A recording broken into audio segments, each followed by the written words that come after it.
వాగ్దానాన్ని ఇచ్చినందుకు వందనాలు తండ్రి. తండ్రి దినాన్ని చూడక ఎంతోమంది నశించినప్పటికీ అటు వారుగా కాకుండా మమ్మల్ని సజీవ లెక్కలు ఉంచినందుకు మీకే వేలాది వందనాలయ్యా తండ్రి. ఇప్పుడు నేను వాక్యం చెప్పబోతున్నాను తండ్రి. తండ్రి నాకు ధైర్యాన్ని దయచేయండి తండ్రి. తండ్రి పరిశుద్ధాత్మ సహాయం దయచేయండి తండ్రి. నేను చెప్పింది అందరికీ అర్థమయ్యే రీతిలో బోధించేలాగా సహాయం దయచేయండి తండ్రి. తండ్రి నా తర్వాత చెప్తున్న వారికి సమయచితమైన జ్ఞానాన్ని పరిశుద్ధాత్మ సహాయం దయచేయండి తండ్రి. తండ్రి ఇంకెవరైతే రావాలనుకుంటున్నారో వారందరూ సకాలంలో వచ్చేలాగా సహాయం దయచేయండి తండ్రి. ఈ చిన్న ప్రార్థన యేసుక్రీస్తు పేరట అడిగి వేడుకుంటున్నాం మా కన్న తండ్రి, ఆమేన్.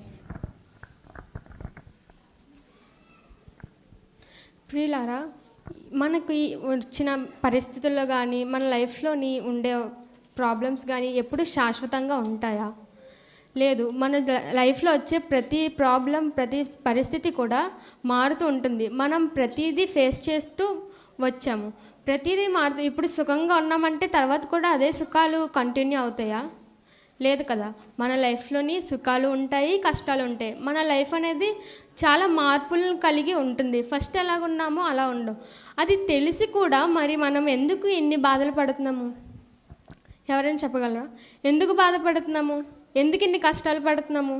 ఎందుకు కన్నీళ్ళు? మనకి ఏదో రోజు మన లైఫ్ మారుతుందని మనకు తెలుసు, కానీ అయినా నాకే ఎందుకు ఇన్ని కష్టాలు, నాకే ఏంటి పరిస్థితులు, నాకే ఎందుకు ఇంత వేదన అనేసి బాధపడతాం. ఎందుకు అంత బాధ? ఏ పరిస్థితి కూడా ఎప్పుడు శాశ్వతంగా ఉండదు, అవి మారుతూ ఉంటాయి. అంటే ఇప్పుడు ఒకడు భేదవాడు గొప్పవాడుగా అవ్వచ్చు, కొన్నిసార్లు గొప్పవాడు భేదవాడుగా కావచ్చు. అంటే ఎప్పటికప్పుడు మారుతూ ఉంటాయి. చిన్నప్పటి నుండి చిన్నప్పుడు ఎలా ఉన్నామో అలానే ఉండిపోయామా ఇప్పటి వరకునా? లేదు కదా. అలానే మన పరిస్థితులు కూడా, మనకు వచ్చే కష్టాలు కూడా ఒకేలాగా ఉండిపోవు. ఒకసారి కష్టపడతాం, ఒకసారి సుఖపడతాం, ఒకసారి కన్నీళ్ళు వస్తాయి. వాటన్నిటినీ మనం ఫేస్ చేస్తూ మన జీవితాన్ని ముందుకు తీసుకెళ్ళాలి. ఒక మాటను బైబిల్లో చూడగలిగితే ప్రసంగి 1వ అధ్యాయం 8వ వచనం. ప్రసంగి 1వ అధ్యాయం 8వ వచనం. ఎడతెరిపి లేకుండా సమస్తము జరుగుచున్నది, మనుషులు దాన్ని వివరింపజాలరు. చూచుట చేతే కన్ను తృప్తి పొందుకున్నది, వినుట చేతే చెవికి తృప్తి కలుగుటలేదు. మునుపు ఉండినది ఇక ఉండబోవునది, మునుపు జరిగినది ఇక జరగబోవునది. సూర్యుని క్రింద నూతనమైనది ఏదియూ లేదు. ఇది నూతనమైనదని ఒక దానిని గూర్చి ఒకటి చెప్పును, అదియును మనకు ముందుండిన తరములలోనిదే. పూర్వులు జ్ఞాపకమునకు రారు, పుట్టబోవు వారి జ్ఞాపకము ఆ తర్వాత ఉండబోవు వారికి కలుగదు. ఇక్కడ ఏం చెప్తున్నారు? జరగాల్సింది ఎలా అయినా జరుగుతాయి. ఎడతెరిపి లేకుండా సమస్తము జరుగుతున్నది.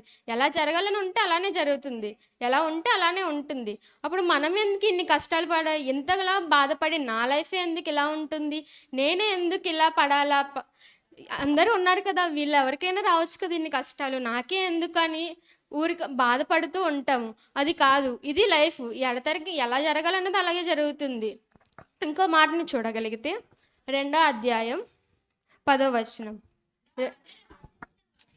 నా కన్నులు ఆశించిన వాటిలో దేనిని అవి చూడకుండా నేను అభ్యంతరము చేయలేదు, మరియు నా హృదయము నా పనులన్నిటిని బట్టి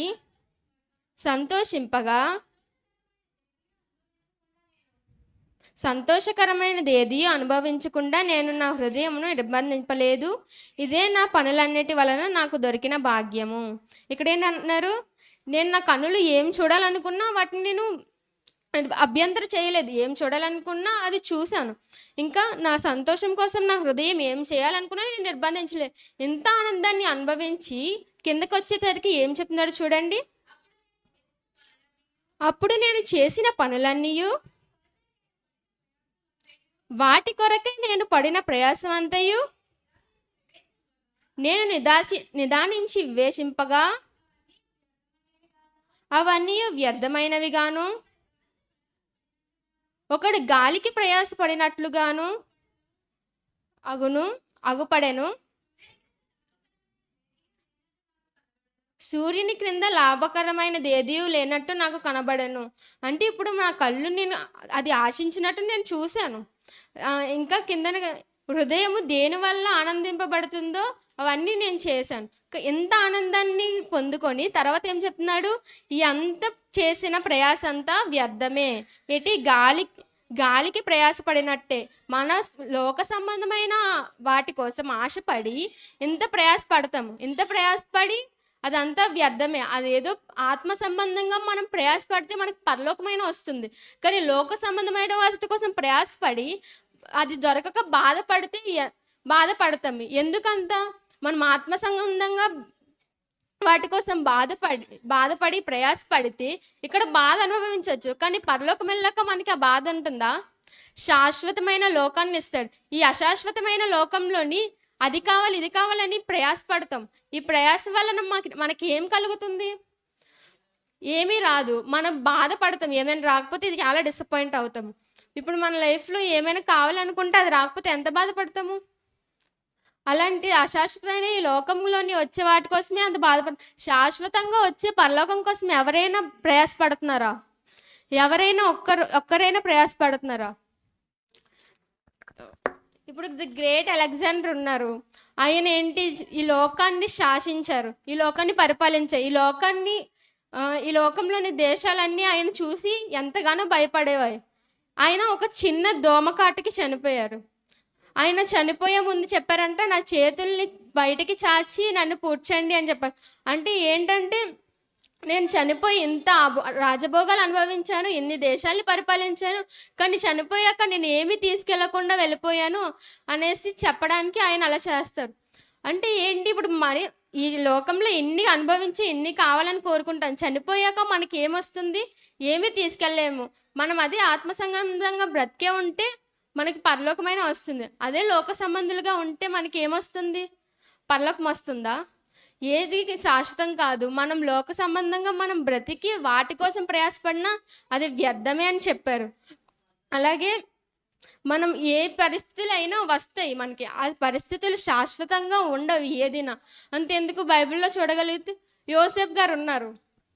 ఆయన ఫస్ట్ ఆయనకి ఏ పరిస్థితి, అసలు ఏమీ లేని పరిస్థితి, చాలా దారుణమైన పరిస్థితుల్లో ఉండేవారు. అలాంటి ఆయన పోతిఫర్ అన్నల చేత అమ్మబడి పోతిఫర్ ఇంట్లోని కూలి పని చేసేవారు. ఆయన తర్వాత కూలి పని చేసిన ఆయన ఒక ఐగుప్తు దేశానికి ప్రధానిగా అయ్యాడంటే ఎవరైనా నమ్మేవారు అప్పట్లో? అలాంటి ఆయన ప్రధానిగా అయ్యారు. ఏ సిచ్యువేషన్ ఎప్పుడు ఎలా ఉంటుందో తెలియదు, కాలం ఎవరిని ఎప్పుడు ఎలా మారుస్తుందో తెలియదు. అంతెందుకు ఇంకా ధనవంతుడు లోకంలోని ఎన్నో సుఖాలు అనుభవించాడు, ఎంతో డబ్బు కలిగిన వాడు. ఆయన చనిపోయి ఎక్కడికి వెళ్ళారు? నరకానికి వెళ్ళారు. అదే లాజరు పరలోకానికి వెళ్ళి అబ్రహాం గారి రొమ్మున ఆనుకొని ఉన్నారు. అంటే లోకంలోని ఆయన ఎంత ఆత్మీయంగా బ్రతికి ఉంటే ఆయన పరలోకానికి వెళ్తారు. అదే ధనవంతుడు లోకంలోని ఉండిపోయారు. లోకంలో ధనం ఉందని చెప్పి ఎంతో లోక సంబంధంగా బ్రతికారు. అలా బ్రతికిన ఆయన నరకానికి వెళ్ళారు. చూసారా, ఇక్కడ మనం లోకరీతిగా బ్రతికి ఉన్నాం గనక నరకానికి వెళ్తున్నాం. అదే ఆత్మీయంగా బ్రతుకుంటే పరలోకానికి వెళ్తాం కదా. ఎప్పుడు ఈ టైం ఎవరిని ఎలా తీర్చిదిద్దుతుందో ఎవరికి తెలియదు. అంతెందుకు సౌలు గారు ఉన్నారు. సౌలు గారు క్రైస్తవునిగా రానప్పుడు ఆయన క్రైస్తవులని చూసి వెతికి చంపేవారు. అవునా? ఆయన క్రైస్తవుల్ని వెతికి చంపారు. ఆయన ఒకప్పుడు గొప్పగా ఉండేవారు.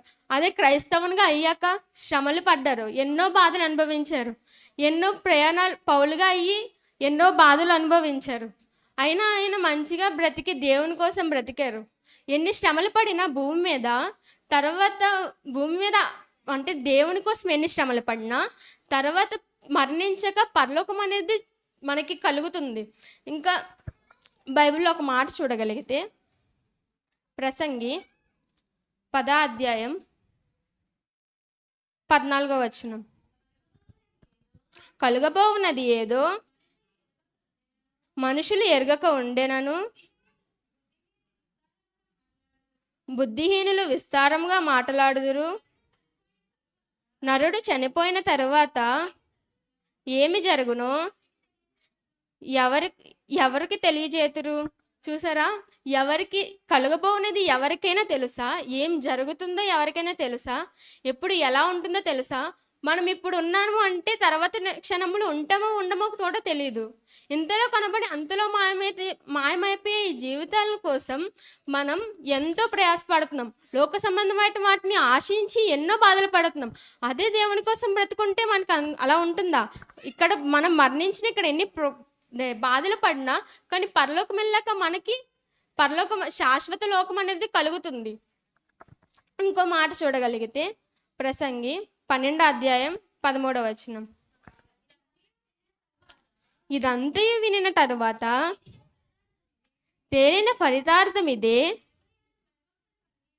దేవుని యందు భయభక్తులు కలిగి ఉండి ఆయన కట్టడలను అనుసరించి నడుచుచుండవలెను. మానవ కోటికి ఇదియే విధి. ఇక్కడ ఏం చెప్తున్నారు? ఇదంతా విన్నాము, ఇంత ప్రయాసపడ్డాము, మనకి లోక సంబంధమైన వాటిని ఆశించాం, మనకి దొరకలేదు, బాధపడుతున్నాం. అలా కాకుండా మనం దేవుని యందు భయభక్తులు కలిగి ఆయన కోసం బ్రతికి ఆయన కోసం బాధలు పడి ఆయన కోసం మనం బ్రతుకుతే మనకి పరలోకం అనేది వస్తుంది. ఆయన మనకి ఏవైతే విధించాడో ఆ కట్టలను అనుసరిస్తే అదే మనకి విధి అంట. మానవ కోటికి దేవుడిచ్చిన విధి ఏంటి? ఆయన కోసం భయభక్తులు కలిగి ఆయన ఇచ్చిన కట్టడలను అనుసరించి నడుచుకోవాలంట. అంటే ఇప్పుడు లోక సంబంధం ఎంత మనం బ్రతికినా ఎంతలాగా బ్రతికినా వేస్ట్. మన కోసం మనం బ్రతికే దానికన్నా మనకి దేవుడు పరలోకాన్ని ఇస్తున్నాడు. ఆయన పనులు చేస్తూ ఆయన మాటలను అందరికీ చెప్పి ఆయనలో చాలామందిని మనం బ్రతికిస్తే పరలోకానికి చేరుతాం. కాబట్టి మనం ఏ పరిస్థితి ఎలాగున్నా మనం మాత్రం అలా కాకుండా ఏమొచ్చినా మనం ఎదిరించి ఆయన యందు భయభక్తులు కలిగి ఉండి ఆయన ఇచ్చిన కట్టడలను మనం అనుసరిస్తూ బ్రతకాలని చెప్పి నా మాటలు ముగిస్తున్నాను. అందరూ కళ్ళు మూసుకున్నట్లయితే ప్రార్థన చేసుకుందాం. పరలోకమందున్న మా కన్న తండ్రి, ఇది నా నచ్చినందుకు వందనాలు తండ్రి. తండ్రి దినాన్ని చూడక ఎంతోమంది నశించినప్పటికీ అటు వారుగా కాకుండా మమ్మల్ని సజీవ లెక్కలో ఉంచినందుకు మీకే వేలాది వందనాలు తండ్రి. తండ్రి ఈరోజు ఆరాధనలో ఆది నుంచి అంతం వరకు తోడైన ముందు నడిపించండి తండ్రి. తండ్రి నేను వాక్యం చెప్పాను తండ్రి. తండ్రి అది ఎంతమందికి అయితే అర్థమైందో నాకు తెలియదు తండ్రి. తండ్రి వారికి అర్థమయ్యేలాగా మీరే సహాయం దయచేయండి తండ్రి. తండ్రి ఇంకా ఎవరైతే రావాలనుకుంటున్నారో వారందరూ సకాలంలో వచ్చేలాగా సహాయం దయచేయండి తండ్రి. తండ్రి నా తర్వాత చెప్తున్న వారికి సమయోచితమైన జ్ఞానాన్ని పరిశుద్ధాత్మ సహాయం దయచేయండి తండ్రి. తండ్రి ఎవరైతే అనారోగ్యంతో బాధపడుతున్నారో వారందరూ సకాలంలో వచ్చేలాగా సహాయం దయచేయండి తండ్రి. ఈ చిన్న ప్రయత్నం యేసుక్రీస్తు పేరిట అడిగి వేడుకుంటున్నాం మా కన్న తండ్రి. ఆమేన్.